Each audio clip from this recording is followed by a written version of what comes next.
today. O'Reilly Auto Parts. Better prices every day. The Early Line with Mario and Musso. Mario and Musso have your early line on 104.5 ESPN Baton Rouge. I mean, we're just here to have fun and win and have fun by winning. Live from the Mercedes-Benz of Baton Rouge studios, here's Mario Jerez and Matt Musso. What's up, people? Mario Jerez alongside Jeremy Hill here, and we have your early line. Casey Gaines back on the audio board, back from vacation. Welcome back, Casey. Taylor Sharp getting us on YouTube. Speaking of vacation, Musso is also on vacation. Probably has a drink in his hand, probably getting some much-needed rest and relaxation. We'd love to see it from Musso. We will welcome him back on Monday. But until then, it will be Hilly, Monday through Wednesday alongside me. Then Taylor will jump across the glass here and host a show, co-host a show on Thursday and Friday. Still going to be a very fun week. Hilly, thanks as always for filling in. How you doing on this Monday? It's a pleasure, man. It's a pleasure to be here doing Early Line. Brings me back to last summer where we kind of kicked things off. And let's have a fun show today. Why not? Yes, always a good time with Sir Hilly right here. We usually start the show with our daily spread, make some picks, but we're going to take a little break from that, at least for a couple of days, because college baseball now officially over, and besides Major League Baseball, there isn't too much to bet on this time of the year. We will pick off the daily spread again when Musso gets back on Monday, make some more picks, but for now we will skip through that and recap the weekend a little bit, Hilly, because it was a packed weekend in the world of sports, and we crowned a couple of champions, including a champion in college baseball as Ole Miss wins the national title. They beat Oklahoma 10-3 on Saturday. Then they beat the Sooners again 2-0 yesterday. And Hilly, this is the University of Mississippi's first officially recognized men's national championship in anything, anything. Since the school fielded a football team way back in 1893, this is the first time they've tasted that championship pedigree. And I wasn't really surprised to see Ole Miss take it all the way and win the title, because ever since they got to the College World Series, they kind of seemed like they had a team of destiny feel to them. Were you surprised to see Ole Miss go all the way and win the championship after they literally one of the last teams to make it into the tournament? Yeah, I was terribly surprised. I think going into that LSU series earlier this year, I thought LSU was favored to go into that series, and Ole Miss was, on the precipice of not, playing in the postseason, especially being a team that was ranked so highly going into the season, and to see them kind of get so hot going into postseason play, and then not really even having that great of SEC tournaments, and then going into postseason play and dominating they did in that Miami regional, and then going on to what they did at Southern Miss and continue that on to Omaha. I'm definitely surprised, but I think for Bianco, just battling year in and year out in Ole Miss, a little sigh of relief for them. But, my SEC ties, man, I got to be a Tiger, man. That was brutal to watch them win that championship. I feel you, and I know a lot of people feel that way today. Anytime I try to kind of praise Ole Miss, or not praise them, but say I was happy for them in any kind of way, that's kind of the reply I got from Musso. Like, not a good one. But LSU baseball, they're going to be okay. Jay Johnson's out here killing the transfer portal. LSU baseball will be perfectly fine down the road. But I am happy for people like Mincy, our good friend of this show, who, again, has, as a college fan, any sport, football, basketball, baseball, has never experienced a championship. So for people like that, I am happy. LSU baseball, I think, will be okay. And when it comes to this team in particular, who deserves credit, Ole Miss has some star players. Elko, DeLucia was awesome this weekend. But it all starts, like you said, with Mike Bianco. And we talked on Off the Bench this morning about how sometimes in sports you can pick up certain lessons, right? And at the risk of sounding kind of corny here, Hilly, I'm going to get a little deep on a Monday. Sometimes in life, things, they look really bad, but life is really volatile. You could think you're really close to rock bottom sometimes. Things aren't going really good, but really, you're really close to achieving greatness, and you just have to hang in there. You just have to get through the adversity, and that's what Mike Bianco did, because think about it. Ole Miss, early in the season, ranked number 1 in the nation. Then things start going, and going bad direction, and they fall out of the rankings completely after they were ranked number 1. They started 7-14 in SEC play, and then they just flipped the switch. Like I said, coming into the World Series, they just completely flipped the switch because after that 7-14 start in SEC play, Ole Miss finishes the season on a 20-6 run, including a 10-1 record in the national tournament. Dude, they were one of the last 4 teams to even get in to the field of 64. Then once they did finally get in, they had to beat out NC State for the final at-large bid. Then they had to go on the road for both the regional and the super regional round. And LSU didn't do a very good job against Southern Miss. They didn't even score a run against Ole Miss. Ole Miss shut them out both games. So Bianco went from almost being fired, pretty much not being approved by most of his fan base, really, and the Ole Miss fans, to becoming a champion. And yes, Ole Miss has some really good players, and guys like DeLucia and Elko deserve a lot of props, but the guy leading those players, Mike Bianco, deserves all the props today. No, he definitely does. And I think you're looking at a coach who was on the verge of almost being fired. You know, if things didn't go right for this Ole Miss teams and having all the things, you know, that was expected in them going into the season, for them to come up short, I thought, you know, to have that sensation, to go to having the sensation of winning a regional, winning a super regional, and then going on to winning the World Series, it just goes to show you, man, some of these feel-good stories in sports, they can really, travel out throughout life, because, they could have given up at any moment throughout the season, especially once SEC play got, rolled around. But, those guys continue to battle. They figured some things out. They got their pitching figured out, and now they're champions. So, as unfortunate as it may be as a, SEC rival, but, they got it done. So you got to tip your caps to them. Unfortunate for LSU fans, maybe, but how unfortunate is it for Mississippi State fans today? Like, I know you and Hunt have the Moose State fans in the chat during your show all the time. I bet they were on one today.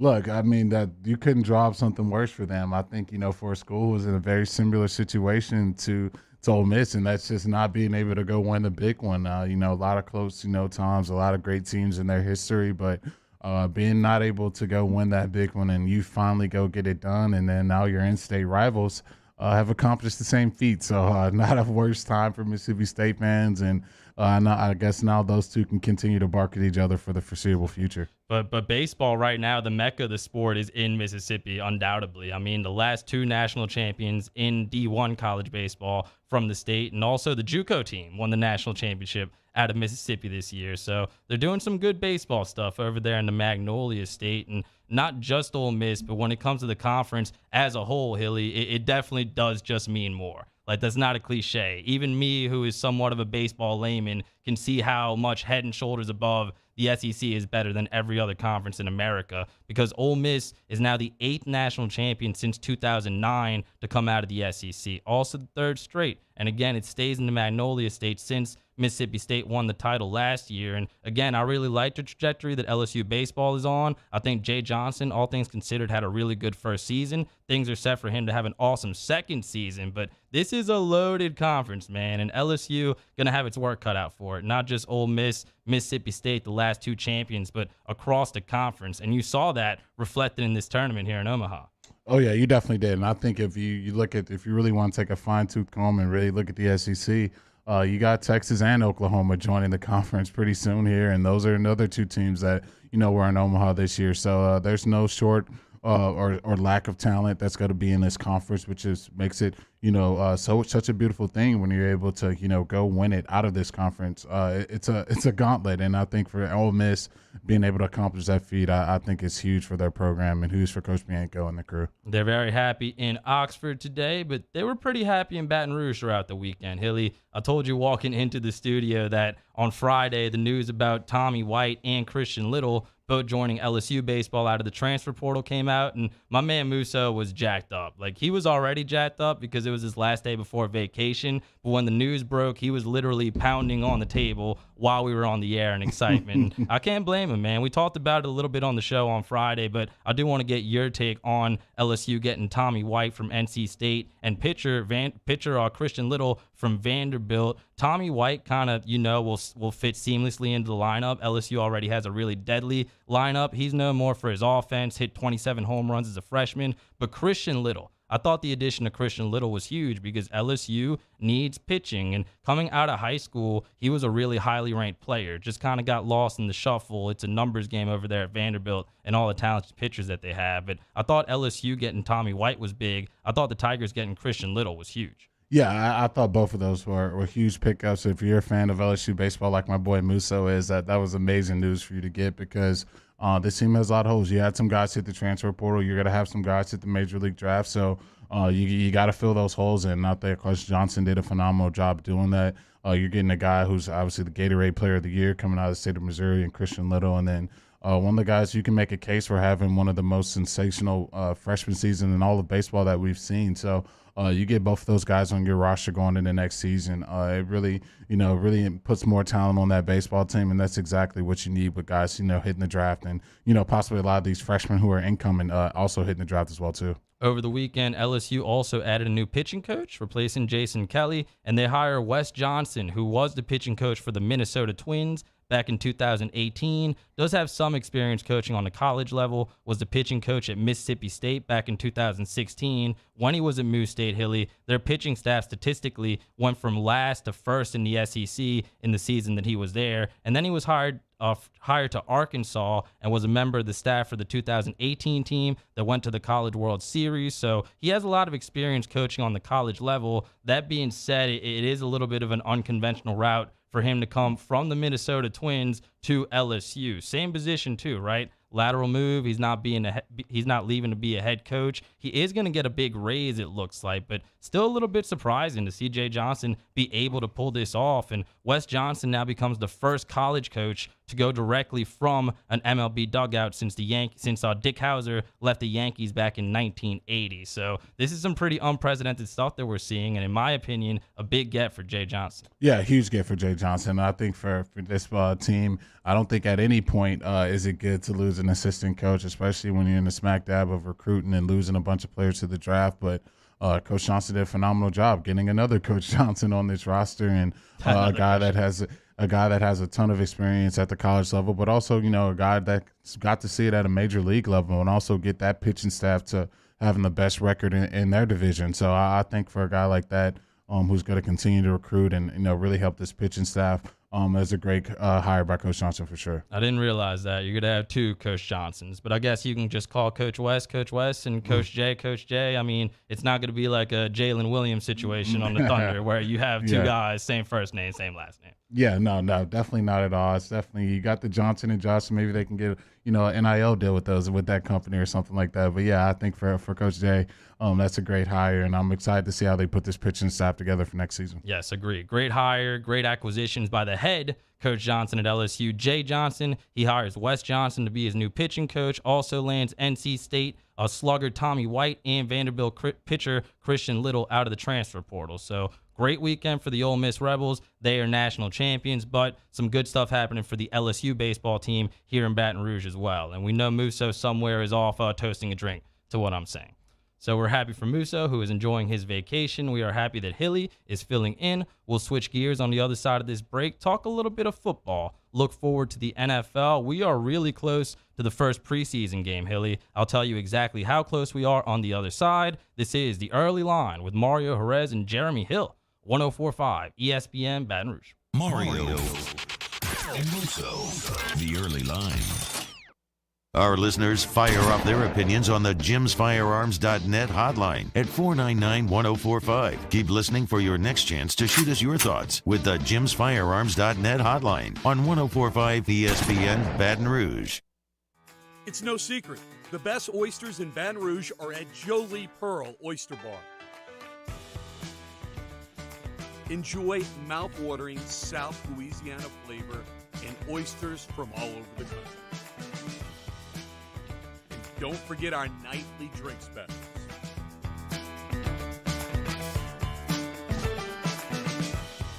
Jolie Pearl Oyster Bar, located in downtown Baton Rouge. Eli's always been into grilling. It took us a while to see it, but the signs were there. What are you doing, Eli? I knew grilling was my thing. I have been talking about it throughout my career. Happy with the results? I am. Got the new grill from barbecueguys.com. It performed great. My advice, as I always told my boys, do more of what you're born to do. Barbecue Guys, for those who were born to grill. You want cheese on your burger, Pops? I'll take a little cheese. Gulf Coast Office Products is a nationally recognized Savin office equipment dealer based right here in Louisiana. Over 100 employees strong, Gulf Coast has the boots on the ground to support all vertical markets, from education, engineering, legal, and finance. With the latest in office technology, from desktop to production segment units, Gulf Coast and Savin have the perfect fit for you. Call 225-756-2644. That's 756-2644 for Gulf Coast Office Products. At All-Star Toyota, you get it all. If you're in the market for an all-new Toyota vehicle, come see our friendly and knowledgeable sales team at All-Star Toyota. Located in Baton Rouge at the corner of Airline and Goodwood, we've been serving our community since 2005 by offering a large selection of new Toyota cars, trucks, and SUVs. Get behind the wheel of your dream car and take a test drive at All-Star Toyota today.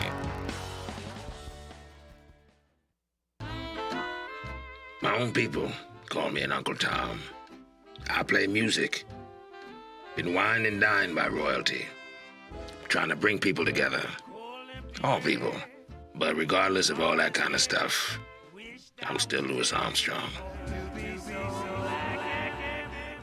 Here's the man you're waiting for, the king of jazz, Louis Satchmo Armstrong.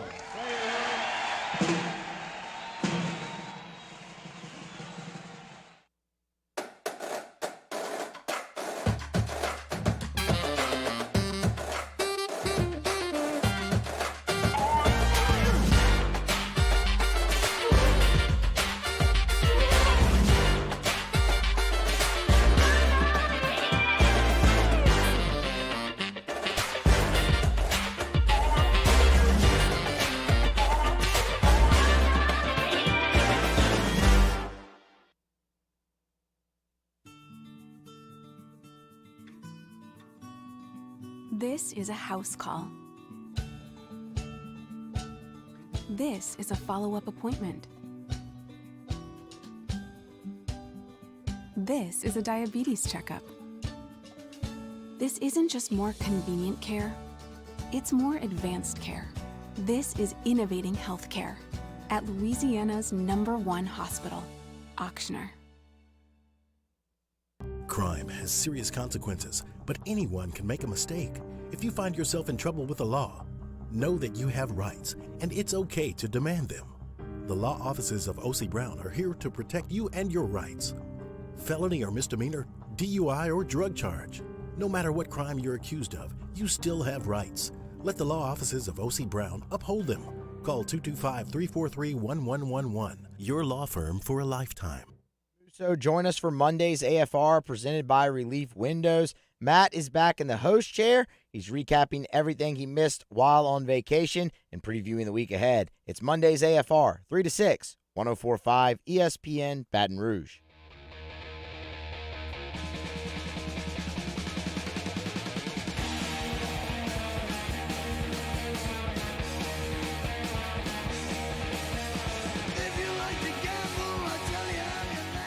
Early Line with Mario and Musso. 104.5 ESPN Baton Rouge. Welcome back to the show. Monday edition of the Early Line. Musso is over in Destin enjoying his vacation. So Jeremy Hill, oh so graciously filling in. Let's talk some NFL here, Hilly. We are now 38 days away from the first NFL preseason game. That makes me really excited. I'm going to get to broadcast some games soon. Always really pumped up for that. I wanted to ask you to start the segment, what are you most looking forward to this NFL season? Because a new season is always a lot of fun. You know there are going to be some teams that don't live up to certain expectations, maybe crash and burn. And you also know that there are going to be some teams that surprise us, much like the Cincinnati Bengals did last season. So for me, I'm looking forward to who that team is going to be, who might surprise people, maybe go from worst to first in their division like Cincinnati. I'm also really looking forward to seeing Jameis Winston hopefully get a full season playing quarterback for the Saints. For better, for worse, I'm really excited to see what he can maybe do,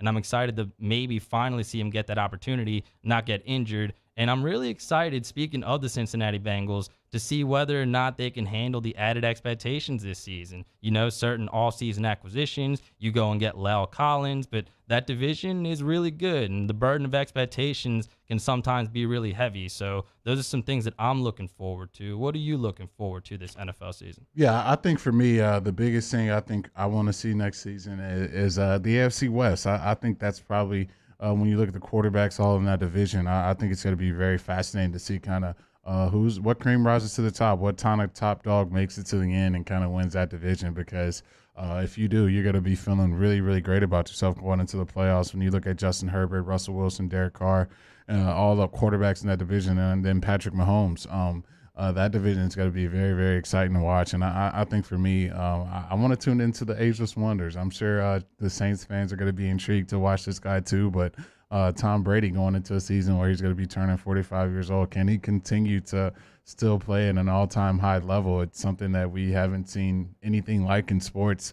It's just so fascinating to see a guy to play so many years, and I think now he's at the point now where he's had multiple teammates where he's been in the league longer than they've been alive. So to see that guy playing football still, I think it's fascinating. So I'll be tuning into that too. Tom Brady, older than some of his coaches too, probably at this point in his career. And to your point about the AFC West, that's such an interesting division. And my kind of hot take here on June 27th, still a couple of weeks away, away from the season, I think Derek Carr is maybe a little underrated going into the season, and one Justin Herbert maybe a little overrated going into the season. Like, he's put up really good stats, and I know the Chargers have been right there. They had a really good start to the finish last year, but 2 seasons in, a lot of people knocked Lamar Jackson for not getting the wins in the playoffs. Herbert, maybe not through all his fault, but he hasn't even been to the postseason yet. And again, I know they got into a snafu with the clock there, but I just think going in, maybe Carr not getting enough credit for Las Vegas, and Justin Herbert maybe a tad bit overrated going into his third NFL season.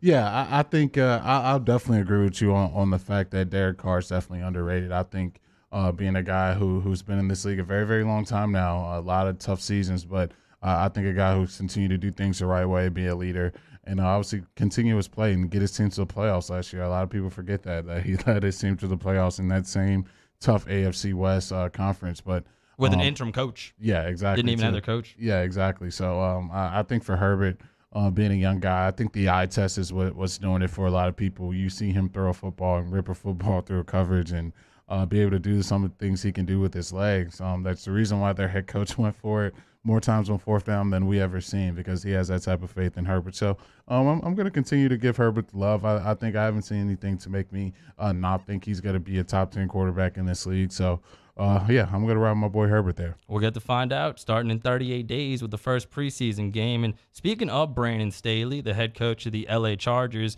as we look at the NFL award betting favorites going into 2022, Brandon Staley is actually the betting favorite to win Coach of the Year this year. And that caught me a little bit off guard, because those odds have definitely moved since the last time that me and Musso looked at them. And especially with how the season ended for them, they could have kicked the field goal, they could have let the clock run out, ended that game in a tie, and still made the playoffs. But Brandon Staley got a little cute, went with the analytics, ended up running some plays. They end up losing that game and not making the playoffs. But there is a lot of potential with the Chargers, but that's all I see so far is potential. Yeah, I mean, I think that's if you look at a lot of teams on the cusp, that's where they are. I mean, if you look at the Bengals last year, no one was really pumping them or feeling really great about them. But you look at the talent, the eye test. I think anyone watched Jamar Chase play football, you know that guy's really good. And you watch Joe Burrow play football, you know that guy's really good. So I think the Chargers are in that same boat. They add Khalil Mack, they add J.C. Jackson to that defense, which gave them a lot of trouble last season. Now you feel like they're right there. So it's going to be up to Herbert to go out there and be the level that everyone thinks he can. And if he can do that, then that's a team you're definitely going to have to look out for. That was the only real surprise for me when it comes to award betting favorites going into this season, because currently, if you look at the favorites for the other pretty much all chalk. Josh Allen is the betting favorite to win MVP at plus 700. I don't think Tom Brady's super happy about that. He's usually occupying that spot, and I see him having a lot of fun with Josh Allen on Twitter. I've enjoyed that. Cooper Kupp is the betting favorite to win Offensive Rookie of the Year at plus 800. No surprise there. And then Defensive Player of the Year, it gets a little interesting because there's a three-way tie between Myles Garrett, TJ Watt and Aaron Donald. Maybe I expected Aaron Donald to kind of stand alone there, but not too many surprises when it comes to the betting favorites. And that being said, I would not be afraid at all to put a little something down on Josh Allen winning the award. I love the momentum of the Bills because they also had a big offseason this offseason. You know, going out and getting Von Miller, getting some reinforcements on offense as well, drafting James Cook out of Georgia. I really like what the Bills are doing. And obviously, these odds will fluctuate as we get closer to the season. But if I was going to put down a bet, the one that I feel the best about right now would probably be Josh Allen winning MVP at plus 700. Yeah, I mean, I think a lot of people feel that way about Josh. I mean, our boy Chris Sims thinks he's the best quarterback in all of football, so that's probably not his quarterback list. That is not something that I missed. Yeah, so I think anytime you feel that way about Josh Allen, you're not too far off. I think he's definitely ascending. You look at the way he played in the playoffs, you can make a case if it wasn't for those stinking overtime rules, he'd have a case to be that they changed after that game. Yeah, so he could have a case to be in the AFC Championship game. So yeah, I'm right there with you with Josh Allen. I think he's definitely a guy, but I'm riding with Joey B, man. I think Joey B's got to make that next step and become that MVP next season. So if I had some change to lay down, I'd like the odds at Joey B MVP. If you would have put some down on him to win Heisman, the Heisman his last year at LSU, you would have won a bunch of money. And coming into this season, Joe Burrow is at plus 1,200 odds to win the MVP. It looks like those are the third shortest odds behind Josh Allen, Tom Brady, Pat Mahomes, and then Aaron Rodgers and Justin Herbert tied for the third shortest. That would make Joe Burrow the fourth shortest odds, but plus 1,200 for Joe Burrow winning MVP. Might agree with you. That might not be a bad play. Do have a little bit of Saints news here before we go to break. Demario Davis has agreed to a one-year extension through the 2024 season. He's at plus 10,000 to win Defensive Player of the Year. Might put like $1 down on that just in case Demario has a good season and you maybe make a little bit of change. But he does agree to the extension through 2024, and in over each of the next 3 seasons, his contract becomes really incentive-laden. It doesn't affect the cap as much this season and going forward, but he can earn an extra $2 million in incentives over the next 3 seasons. And when they asked Mickey Loomis about it, he said that Demario Davis will kind of have the opportunity to play for the Saints as long as he wants to and as long as he can, kind of like they did with Drew Brees. So this is significant because it saves the Saints a little bit of money and it ensures that the best linebacker in the history of the team, at least in my opinion, stays in New Orleans. Yeah, no, I think that's a great deal for the Saints. And you saw Demario kind of, come to the city of New Orleans and it embraced him. And he embraced it back, and he showed that on full display with this play and just how much of a leader he's been in that locker room and with his play on the field on defense. And this Saints defense, it's definitely not the same without him in the middle of it. So I think going forward, even though he's a guy that's 33 years old, I think it's a guy who can still play at a high level, and to continue to have him for that Saints defense, I think it was huge for Mickey Loomis and the crew to get done. Even through last season, I can't believe Demario Davis has been as good as he has been. Like, I saw him with Cleveland. He was pretty good with the Jets, made a Pro Bowl here and there, but he has completely lifted his level of play in New Orleans. Do you think that's just because of like a new system or Dennis Allen getting the most out of him? But when you talk about players that were playing at a certain level in one place and really ratcheting it up at their next team, I haven't seen too many cases like Demario Davis. No, I mean, especially this late in his career, I think, most guys, you kind of figure out what their peak and what they're going to be.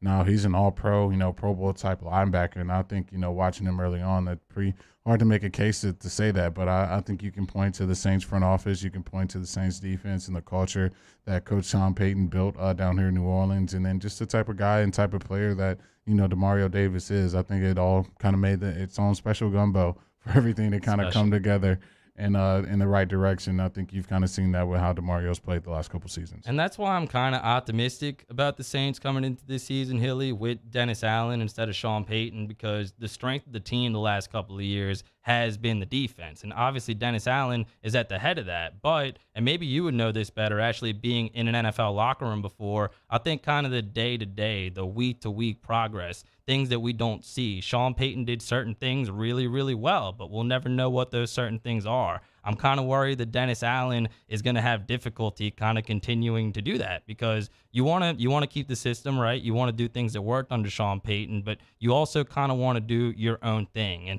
when it comes to the game day responsibilities, calling the plays, Dennis Allen is capable of leading this team. He's capable of calling the plays, but just the day-to-day responsibilities of being an NFL head coach and kind of keeping this culture that the Saints have, that does worry me a little bit, Dennis Allen being in that situation.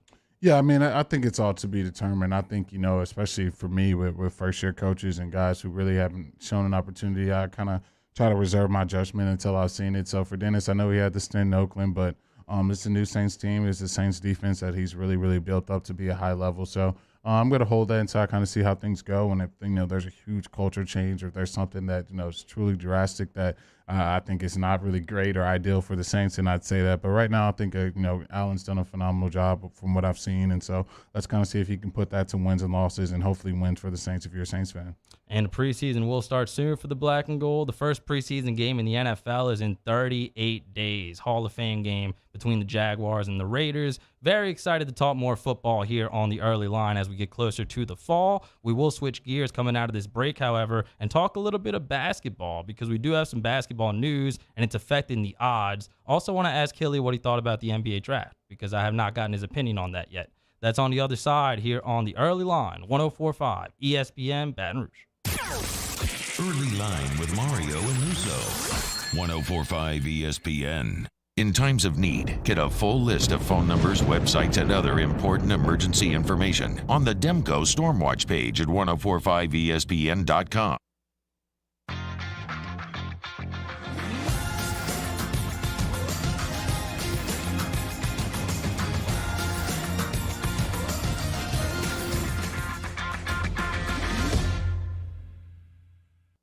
There's nothing better than tailgating, but it can be a lot of work. So why do it yourself when you don't have to? Let Revelry Sports and Entertainment set up your luxury tailgate on campus. Order what you want and just show up to party. Book your tailgate today at revelryteam.com. Revelry Sports, the official tailgate partner of LSU Athletics.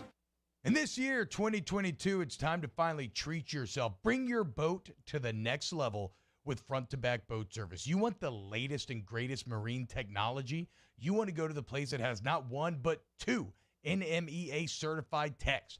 Family owned and operated by the Sherman family for 30 years. Front to Back is the answer in Baton Rouge for all of your custom boat needs. So head to fronttobackboatservice.com or find them on Facebook, Front to Back Boat Service.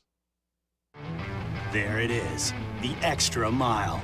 On the border of expected and extraordinary for those willing to go further. Like vans customized for work or play. With safety and tech to keep you connected. Supported by a 5-star sales, service, and finance team. And backed by the 1-star you know. So go the extra mile. It's never crowded because so few have what it takes to go there. Mercedes-Benz Vans.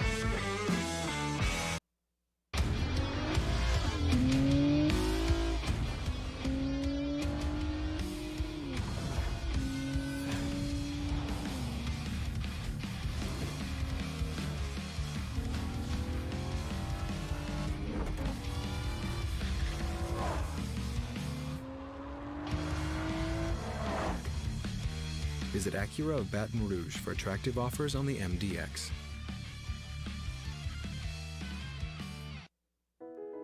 I've been doing business with Luba for 25 years. They're dependable, trustworthy. It's just the attention to detail with our clients. Our folks have years and years of experience. They're highly trained professionals, but many companies have that asset. What I'd like to think makes Luba a bit different is that we use those talents in a way that truly is dedicated to serving the needs of the folks who depend on us. Are you a licensed contractor? There's lots of good contractors in Louisiana doing work the right way, but unfortunately, too many unlicensed contractors are working outside the licensing requirements. Working as a contractor in Louisiana requires a license for the company doing the work. The Louisiana State Licensing Board for Contractors wants to help you get licensed to allow you to conduct work legally. It's not difficult to get the license. We can help you. Go to lacontractor.org for more information. Licensed contractors, it's the law. This isn't just another day. It's so much more. Kelly's life was put on hold when her auctioneer primary care doctor discovered a rare blood disorder. Her doctor connected her to an auctioneer care team of cancer, heart, and kidney specialists. With multiple primary care locations around Baton Rouge, same-day appointments, and online scheduling, we're relentless about keeping you healthy. Auctioneer Baton Rouge, innovating healthcare for Kelly. If you're in an accident, a car accident, a slip and fall where you're injured, you need to call an attorney. The defendant insurance company, it's their goal to close the case as quickly as possible and pay out the least amount of money as possible. That's why it's important to call an attorney and call the law offices of O.C. Brown. At the law office of O.C. Brown, we're a family-owned firm. We want to be your law firm for a lifetime. Poor boy raised amid turn-of-the-century New Orleans, Louis Armstrong became one of the most recognizable people on earth. Visit dropbiscuit.com today and check out the trailer to our first original series, Pops, The Louis Armstrong Story, starring Reno Wilson. Subscribe today.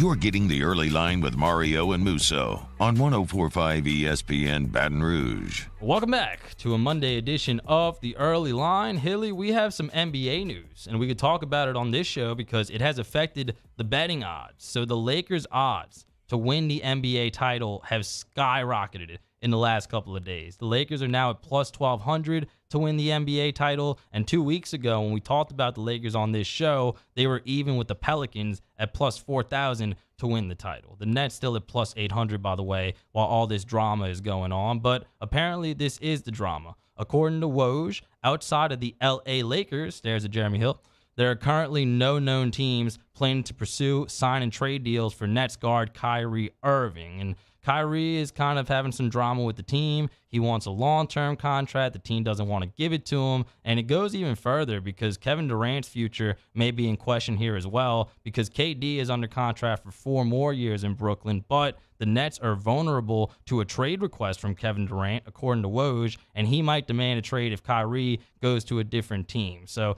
that being said, just from the Lakers' point of view, forget making the money work, forget all of that. Would you want Kyrie Irving on your team?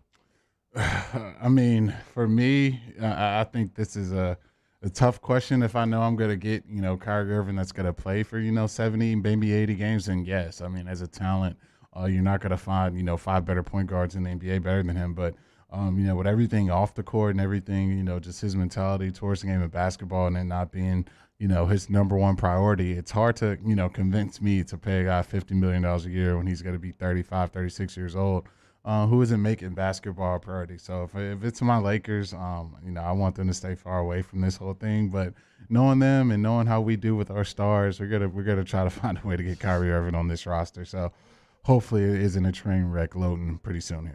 We'll see what happens there. But I want to feel bad for Brooklyn. I do. Sean Marks actually played for the Pelicans back in the day, the GM. But I also kind of don't because they knew what they were getting into. This is a pattern that we've seen from Kyrie Irving his entire NBA career because, like you said, special player. We all remember the 2016 finals. He hits the game-winning shot, but after that, he wanted to leave Cleveland, right? Be out of LeBron's shadow, be the man, do his own thing. So he goes to Boston, where he became the man, right? Well, he did a really bad job as a leader. Tatum, Brown, and all those guys didn't really get too much from playing with him. Ever since he left, they've become really good. And now the same things happened here in Brooklyn as it did in Boston. Add COVID into the mix, so that makes it a lot worse. So not really surprised to see all this happening. That being said, it is kind of a weird situation for Brooklyn in terms of making the money work because Kyrie does not have very much leverage here, like not very much leverage at all. And it would be really hard to kind of match salaries,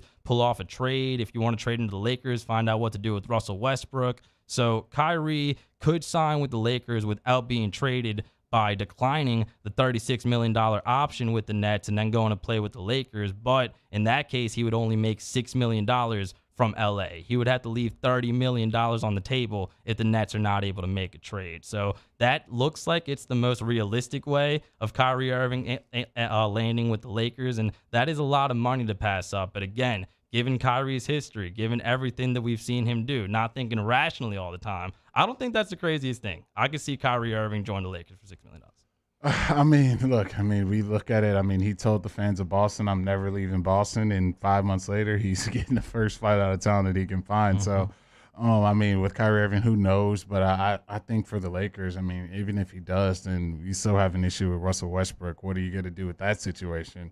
So I think for Lakers, it's just so many. I can point to so many reasons why this should not work. And Russell Westbrook going to be the Baker Mayfield, the NBA. I guess so. Yeah, it's going to be a very similar situation because there's no world where you can have Russell and Kyrie both trying to be point guards with LeBron. It's just too many ball dominant guys. So we'll kind of see how this thing plays out. But I don't love it for my Lakers. We will talk a lot of NBA, I think, in the next couple of days because it's going to be pretty crazy here with free agency. It will start on Thursday night. But for now, what did you think of the NBA draft, man? Paolo Banchero goes number 1 overall. He was at like plus 800 odds the day of the draft. So some people made some serious money if they put down some cheese on Paolo going number 1 overall. Chet Holmgren goes number 2 to OKC. And then Jabari Smith goes number 3 to Houston. I thought Houston had an excellent draft, with acquiring Jabari and Tari Eason from LSU and Ty Washington out of Kentucky. Were you surprised by anything that happened in the draft? And are you like me? Do you think Orlando maybe made the wrong pick here?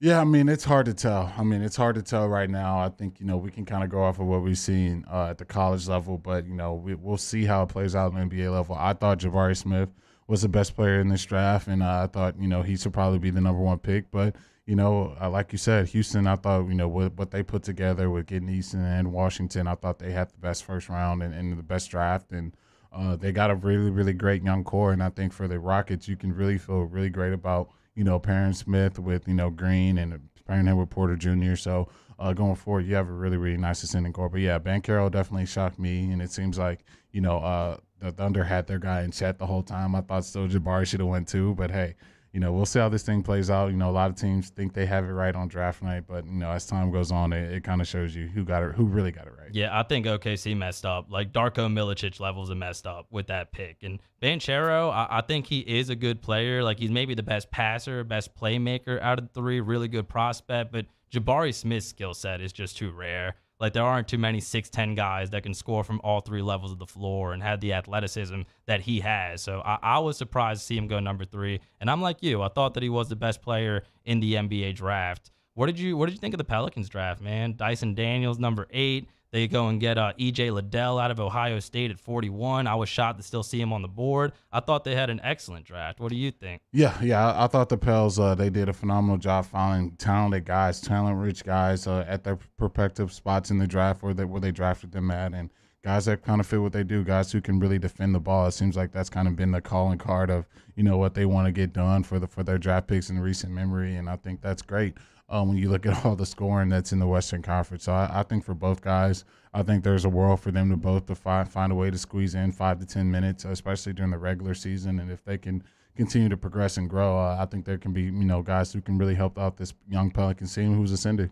The Pelicans need defense. I was glad to see them kind of address that in the draft. Similar to the Saints, they needed wide receivers, and I was happy to see them address that in the draft. But I know there's a lot of hype around the Pelicans right now. That being said, think about the composition of the team. Like you're going to have CJ McCollum, Brandon Ingram, and Zion Williamson back in the fold. But all those guys, not really good defenders. If anything, average at best defenders. So you need to go out and get guys like Herb Jones, like Dyson Daniels, like E.J. Liddell a little bit, who is a really good defensive player that kind of fit that mold, because the Pelicans, they have a really good roster from top to bottom, but I still think they need a little bit of defense, a little bit of shooting before they're really going to contend in the Western Conference. Yeah, I think so too. I think for me, and I think we had this in the Take It or Leave It on Hunt Hill last week, and it was about the Pels, already earning that 4th seed in the West. I think you look at the West, it's so stacked. There's so many teams who've, been there and made deep playoff runs and who have playoff DNA.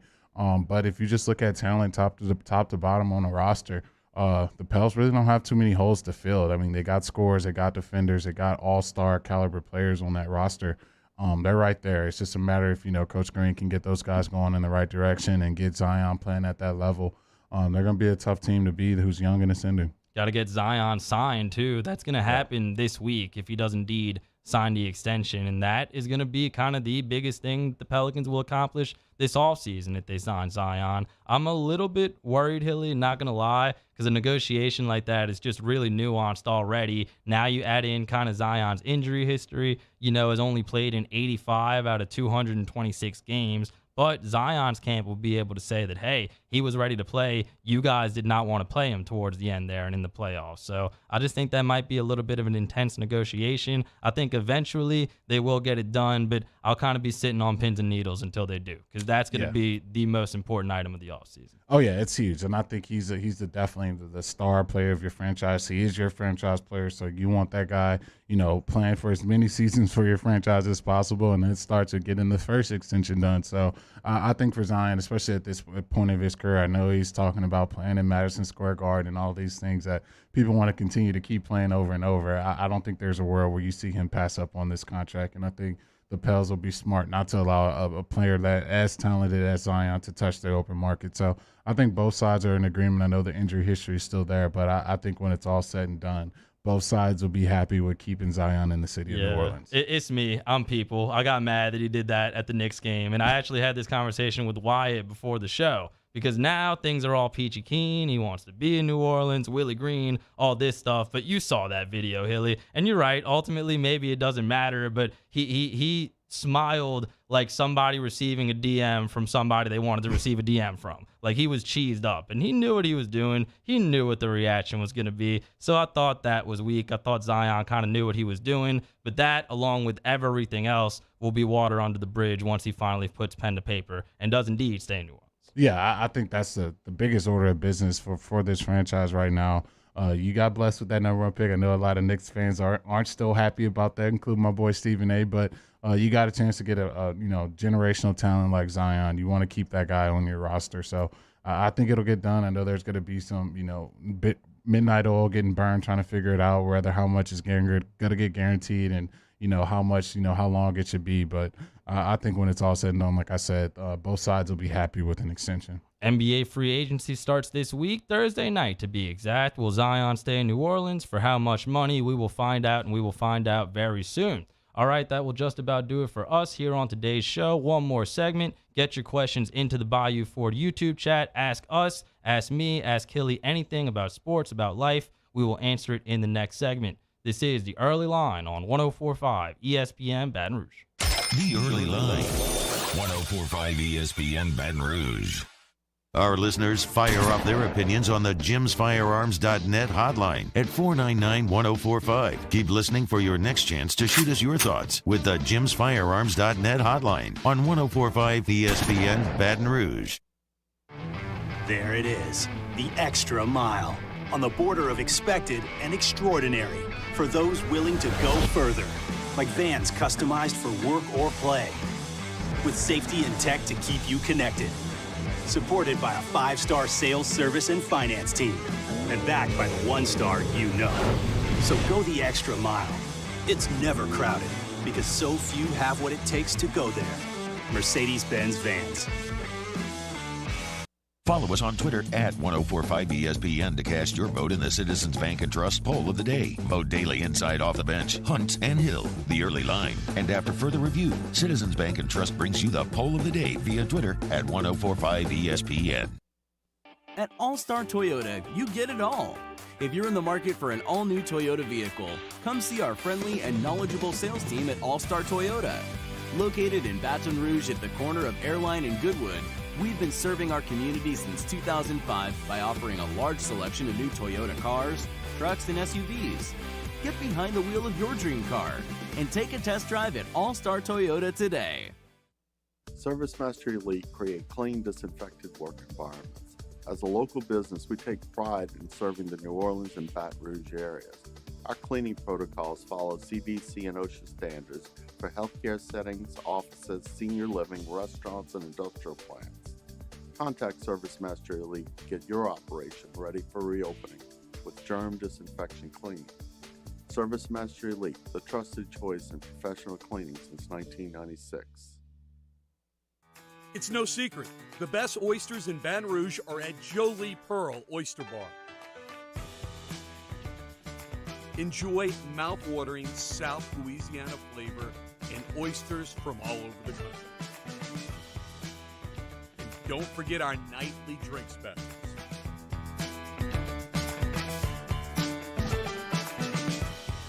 Jolie Pearl Oyster Bar, located in downtown Baton Rouge.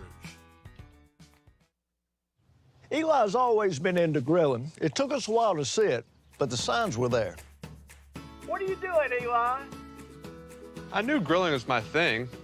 I have been talking about it throughout my career. Happy with the results? I am. Got the new grill from barbecueguys.com. It performed great. My advice, as I always told my boys, do more of what you're born to do. Barbecue Guys, for those who were born to grill. You want cheese on your burger, Pops? I'll take a little cheese.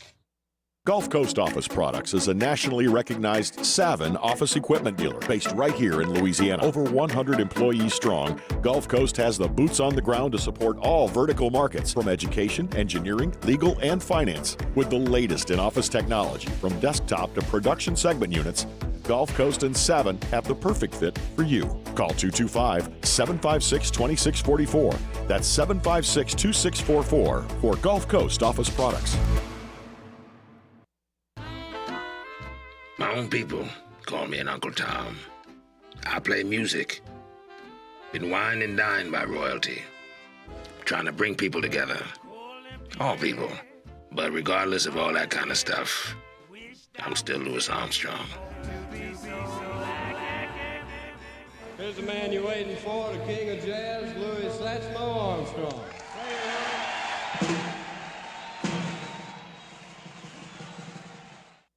Gulf Coast Bank and Trust is giving our customers the power to bank anywhere, anytime during this challenging event. And we're right there with you. Our mobile banking app is a smart way to manage your money and time. Gulf Coast Bank and Trust, the bank that cares about. Jimmy Charles Handegriff in Roscoe, live from Spoken Hub, the Monday evening edition of Game Time, presented by Bet Rivers. Do we have a Game 3 in the College World Series Championship Series? Talk about that, recap of the draft, and everything else. Game Time, presented by Bet Rivers, 6 to 8 p.m. on 104.5 ESPN Baton Rouge.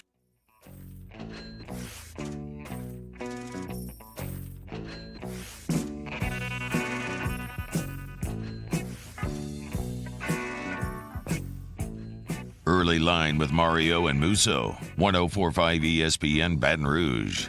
Wrapping up a Monday show here on the Early Line, let's check today's Citizens Bank poll of the day. The question posed to the audience on this Monday was, which local team are you most excited to see play next? 2022, 2023, whenever their next game is. LSU football, LSU baseball, or both the New Orleans teams, the Saints or the Pelicans? The audience says they're most excited to watch. No surprise, LSU football at 56.3%, then LSU baseball at 23%, then the Saints at 12%, and the lowly New Orleans Pelicans down there at 8%. Pretty generic poll there, Hilly, but we fulfilled our obligations. There you go. Yeah, I'm kind of in agreement with LSU football. I think, we're on the cusp. We're on the cusp for sure. Are you Brian or Bry out ahead of 2022? We will find out. But for now, let's wrap up the show with a little bit of Ask Us and get some of these questions from the Bayou Ford YouTube chat. Ask Us, Xbox or PlayStation? Ooh, I got both, so I guess I'm the least best person to ask that. But if I had to pick, I'd probably go PlayStation if I was pinned down to one of the two. So yeah, PS5 all day. I'm going Xbox. I will destroy you in NCAA 14. Hey, Hashtag Ask Us. Not sure if you watch any of these shows, curious, but Ask Us, Family Guy or American Dad? I'll go Family Guy, but it's closer than a lot of people think. American Dad's pretty fun. Yeah, I've seen probably a lot more Family Guy episodes, so I guess I have no choice but to go Family Guy here. But yeah, American Dad's not too bad either. Okay, hashtag Ask Us from Stone Musso in the chat. Hilly, for you, for anybody in the room, without knowing the real answer, guess what car Mario drives? Mario drives, I would say, a Nissan Altima. No, wow, very close. I went to Miami to get a Nissan Altima, and the check engine light came on. Had to bring it back to the CarMax. Ended up leaving with a Ford Escape. So love my car. It was a good ride. I think everything happens for a reason there. Hashtag Ask Us. What we got here? Creamy or extra crunch peanut butter? I'm going just creamy. I don't need all that crunchiness in my peanut butter. Yeah. I'm definitely going with the creamy paws. Definitely going with the creamy for sure. Hashtag Ask Us, chicken or pork cracklings? I don't think I've ever had chicken cracklings, but I love me some pork cracklings. Yeah, I'm not a huge cracklings guy, but I guess if I had to pick between the two, I guess I got to go with the swine variety and Go with the pork. Why not? Okay, looks like we got a minute left. Might be running low on questions here, but I got one for you. Why did you deactivate your Twitter? Because I saw you had a Twitter for a while. You had a lot of followers, but you weren't very active. Now Jeremy Hill is no longer on Twitter at all. Why is that? No, I definitely did not deactivate my Twitter. Twitter got hacked like probably earlier this year, and I lost my verification. It's just been a hassle trying to get it back. So hopefully I get my Twitter back, people. So yeah, try to help me out with that if anyone knows anybody. Thanks for the clarification. Do you think Taylor should join Twitter? 100%, man. Yeah, it's a great place to be toxic if you like. You can be cheerful if you like. You can be whatever the heck you want. No, on Twitter scares me. It's a toxic place. I'm staying away. It is pretty toxic. Maybe not as toxic as the Nets locker room at the moment, but that's neither here nor there. We'll see if Hilly gets back on Twitter, if Taylor gets on Twitter. We'll check on that on the next show. Stay tuned for AFR. Matt Moscona coming up next.